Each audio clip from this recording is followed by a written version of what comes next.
and airspace and are green for launch.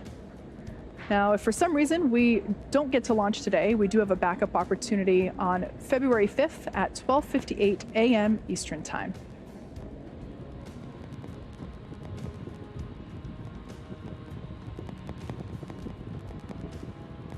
Like I mentioned, both the first and second stages are now fully loaded with propellant.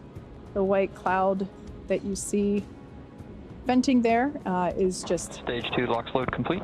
Oh, there we heard the call, final confirmation for that Stage 2 LOX load. And the white cloud there is just the leftover liquid oxygen in the load lines there in the transporter erector, vaporizing as they come into contact with the ambient air.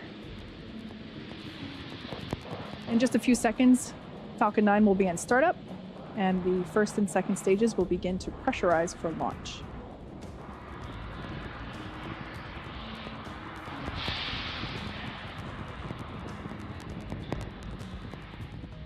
Falcon 9's in startup. There we heard the call out. Falcon 9 is in startup. The onboard flight computers have taken over the launch countdown. T-minus 45 seconds, I'll just go for launch. There we heard it, our final go for launch today. At this point in time, we are green for today's launch. Let's listen in to the terminal count and watch as Falcon 9 takes 30 seconds. our stack of Starlink satellites into orbit.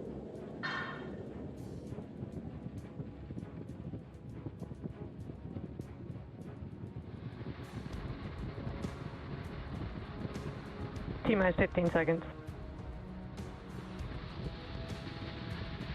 10, 9, 8, 7, 6, 5, 4, 3, 2, 1, 0. Ignition. And liftoff.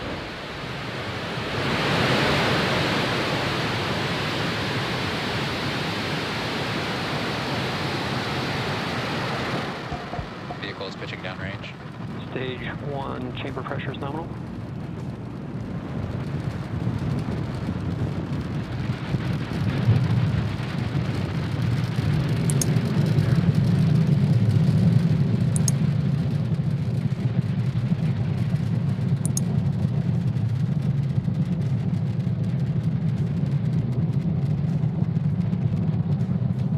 There we see Falcon 9 has successfully lifted off from Cape Canaveral Space Force Station, carrying our stack of Starlink satellites into orbit.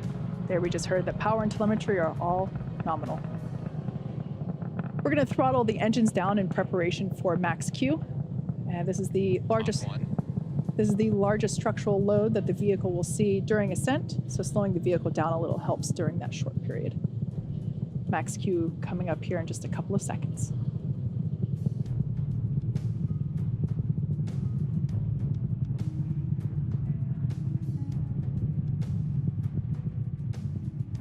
Max Q. There we heard the call out for max Q. Now, in about a minute, the next three events will be happening back to back. First, we have main engine cutoff, or MECO, and that's where all 9 of the M1D engines that are currently firing will shut down. And this will help slow the vehicle down in preparation for stage separation, which is event number 2. Stage 1 is following a nominal trajectory. And as the name suggests, stage SEP is where the first and second stages will separate from each other. And the first stage will start to make its way back down to Earth for landing on our drone ship, while second stage continues its journey with the third event, SES-1, or Second Engine Start 1. This is where the MVAC engine will light up and begin to propel the second stage along with those Starlink satellites to orbit. And that main engine cutoff event is taking place in about 10 seconds. Great shot there of the vehicle prior to MECO.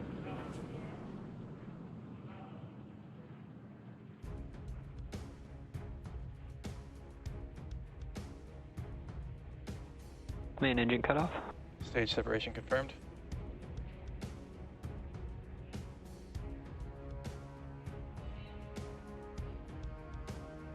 All right, all 3 of those events happening in quick succession prior to MVAC ignition there that you see caught a glimpse of, oh, and on the left-hand side of your screen, you can see the Space Coast illuminated by the night lights. That's an awesome shot. There as we see the grid fins beginning their deployment. So everything looking great there on second stage. Bearing separation confirmed. We heard the verbal call out, and Both there on your vehicles screen are you can following see. nominal trajectories. All right, great news all around. We had fairing separation. Those we'll be attempting to recover those using our recovery vessels. Then we heard everything looking nominal for both first and second stages.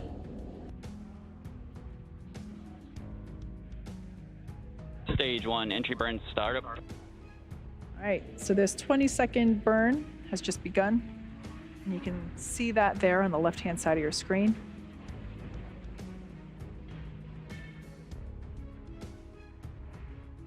If you look closely, you might be able to see those grid fins actuate to assist Stage 1, entry burn shutdown. steering of that stage 1, and as you just heard, shutdown of that entry burn. That is the Both first vehicles of continue to follow nominal trajectories. that is the first of 2 burns that first stage will perform today. Good news there that both vehicles are following nominal trajectories. That landing burn will take place in just under a minute. Because this landing is a drone ship landing instead of a land landing or return to launch site landing, there's only 2 burns required for this landing attempt as opposed to 3, because the first stage follows an arc. There is no boost back or Entry transonic. there is no boost back or flip maneuver required. So only 2 burns being executed today. Everything continuing to look nominal there with the second stage as it carries our stack of Starlink satellites.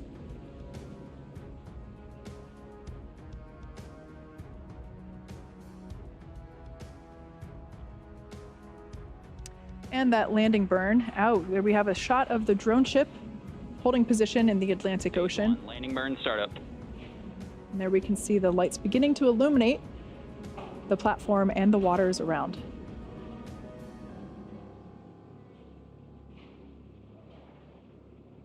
Stage 2 has entered terminal Stage guidance. 1, landing leg deploy. Okay, let's see if we're able to stick this landing. Looks pretty good. There we can see the first stage has landed. This marks the 250 is safety. This marks the 74th successful recovery of an orbital class rocket and the 5th recovery for that particular booster that you see there. So that's all great news for the first stage.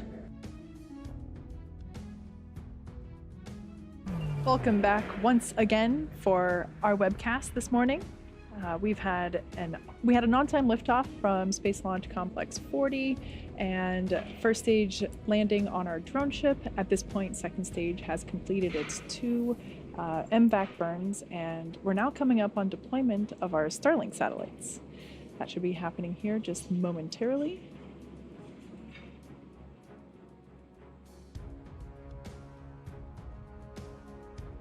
Looks like we may have lost our... Oh, there we go. There's the view back as we're going to be passing over Tasmania. Great sunlit shots there. At this point, the second stage has begun to spin a little bit so that the Starlink satellites have momentum to space out after deployment.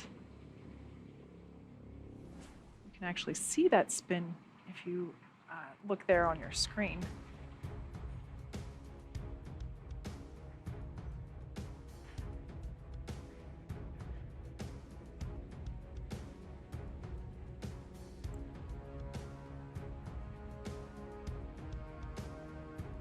I'm hearing we might lose that ground station signal Pilot separation confirmed. prior to deployment. Oh, but there we heard the call out, and we can see it on the screen. We've got deployment of this batch of Starlink satellites.